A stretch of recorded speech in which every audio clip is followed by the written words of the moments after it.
Have you ever been on a plane and wondered, what if something went wrong up there? We trust the pilots, the crew, and the technology. But what if, in the middle of the sky, thousands of feet above the ground, that trust was suddenly broken? What if there was no one left to fly? For the 320 passengers on Flight 729, that nightmare became a chilling reality.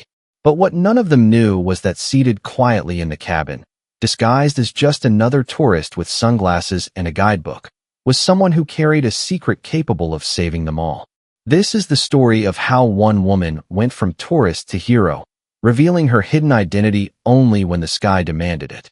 And before I tell you how she saved hundreds of lives, make sure you hit that subscribe button, because we bring you stories of courage and survival that will keep you hooked until the very last word. The flight had taken off from Barcelona, bound for Miami, with 320 souls on board. The air buzzed with excitement. Families talking about vacations, business travelers reviewing notes, couples planning honeymoons. In seat 24, sat Julia Carter, wearing a simple summer dress, her long hair tied back, a travel magazine open on her lap. To anyone watching, she was just another tourist, smiling faintly at the thought of Florida beaches. But Julia carried a secret. She was not just a traveler. She was a former Air Force pilot, one of the youngest women ever to command fighter jets, and later a commercial pilot for international airlines. Yet after a tragic accident claimed her husband's life, she had walked away from flying, promising never to return. As the plane climbed into smooth, cruising altitude, laughter filled the cabin. Children played with seat-back screens, flight attendants pushed carts with cheerful chatter, and Julia leaned against the window, watching clouds drift lazily by. But peace never lasts long when fate has other plans.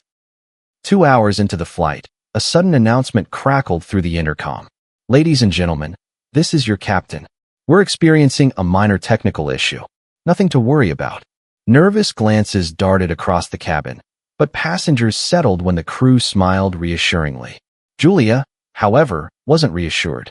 Years of experience told her the tone in the captain's voice carried a shadow of fear. 30 minutes later, chaos erupted. The plane jolted violently, trays flew, children screamed. The intercom came again, but this time from the first officer, voice strained. "If there are any qualified pilots on board, please identify yourself immediately." Gasps filled the cabin. A businessman whispered, "Did he just say pilots?" A woman clutched her child. Julia's heart stopped.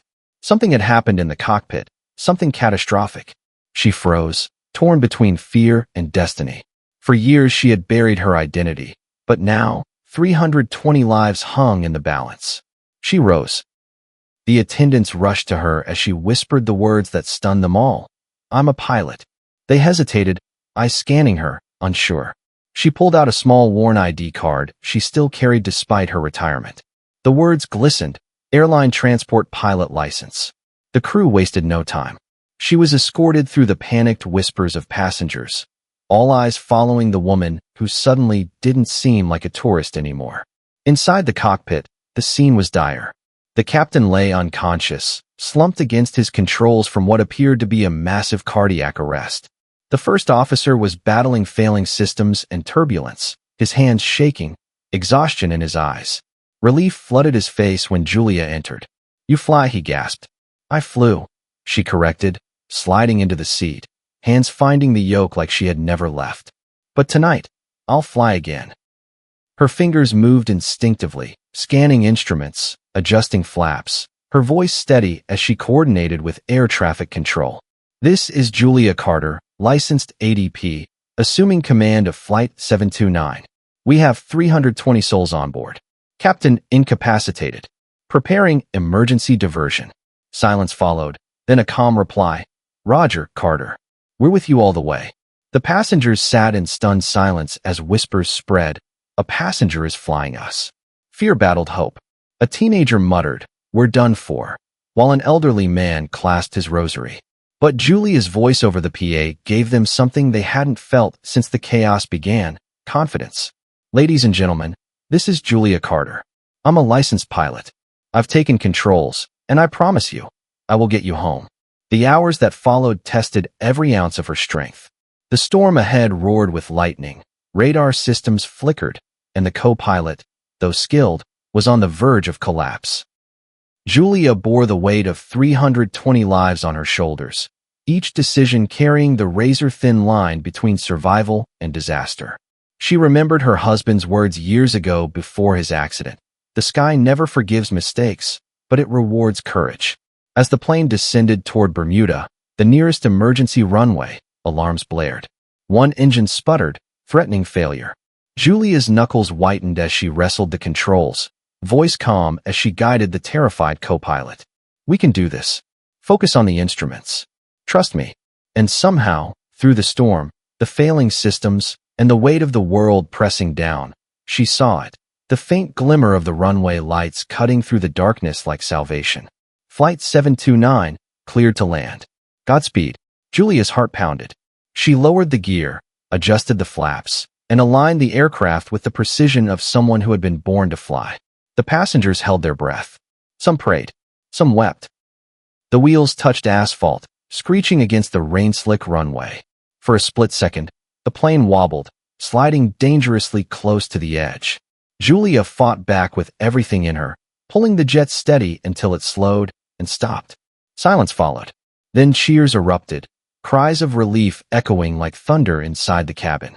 320 lives, saved by the woman who had tried to bury her wings.